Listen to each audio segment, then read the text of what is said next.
São 18 horas em Paris, 16 em Bissau e São Tomé. As notícias em português. Teresa Xavier.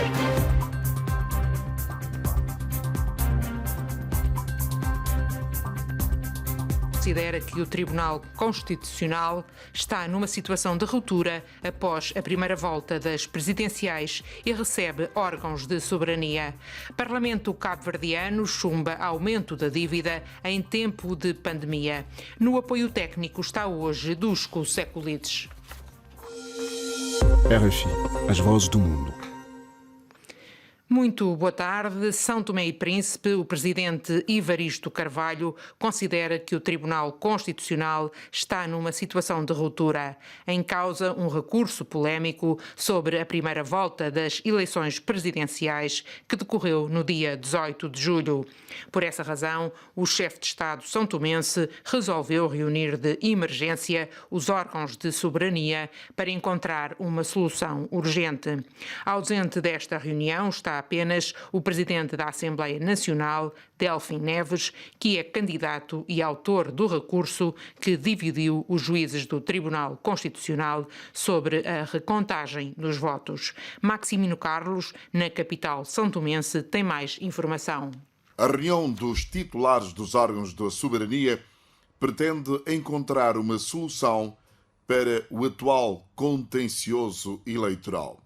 Este contencioso eleitoral resulta das denúncias de fraude das eleições presidenciais e da crise instalada no Tribunal Constitucional, órgão responsável pelo apuramento geral de eleições, no caso concreto das presidenciais de 18 de julho. Entretanto, o Conselho Superior de Magistratura Judicial instou o Tribunal Constitucional a resolver a questão nos termos da lei, visando superar o problema existente. O Conselho Superior de Magistratura Judicial espera o bom senso deste tribunal.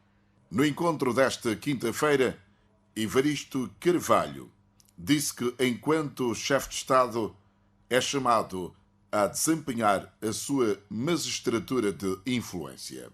Enquanto chefe de Estado, e sabendo que vivemos numa época em que as informações difundem-se a uma velocidade supersônica e em que tudo se sabe em tempo real, não posso ficar descansado quando o país, uma vez mais, e alvo de atenções por este mundo adentro, pelo facto dos detentores de poder à frente das instituições do Estado, parece que às vezes esquecem quais são as suas verdadeiras atribuições constitucionais. Prevê-se que desta reunião seja encontrada uma solução para o atual contencioso eleitoral.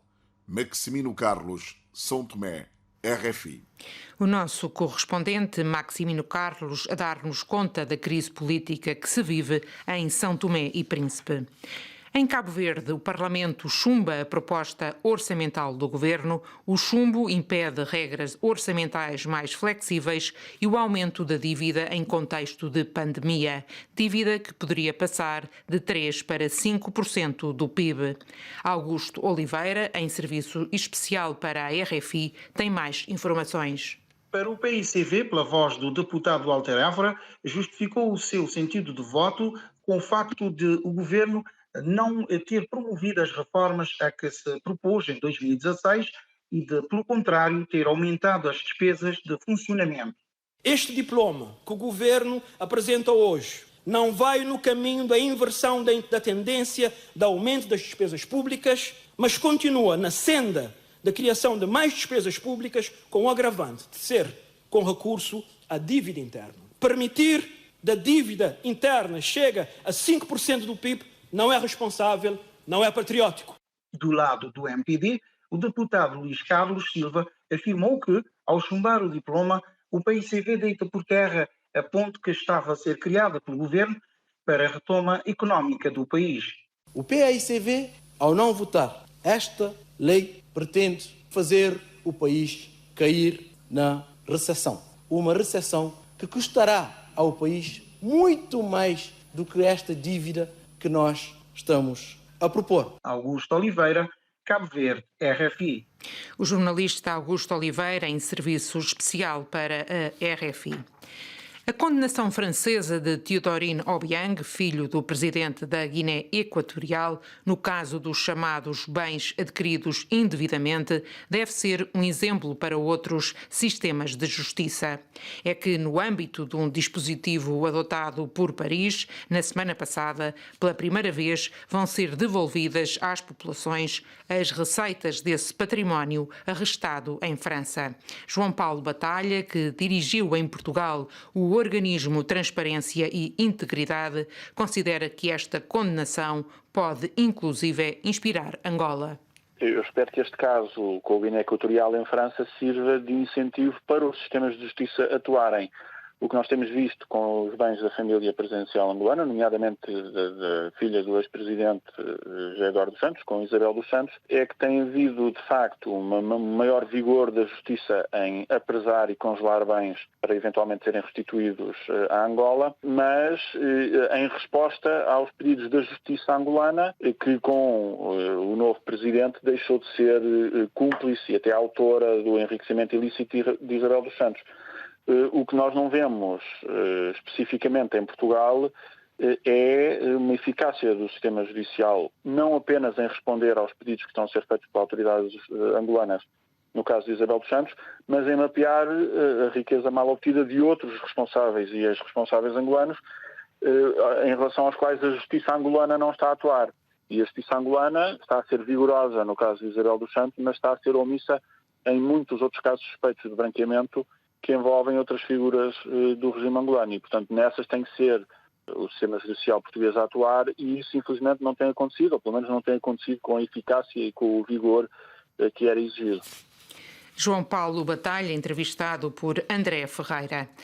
Beatriz Gomes Dias é a primeira mulher negra a apresentar-se como candidata à Câmara Municipal de Lisboa. Filha de guineenses, nasceu em Dakar e veio para a capital portuguesa ainda criança. A ativista, que foi professora durante mais de 20 anos, é deputada no Parlamento Português desde 2019 e agora é cabeça de lista do Bloco de Esquerda à Câmara de Lisboa.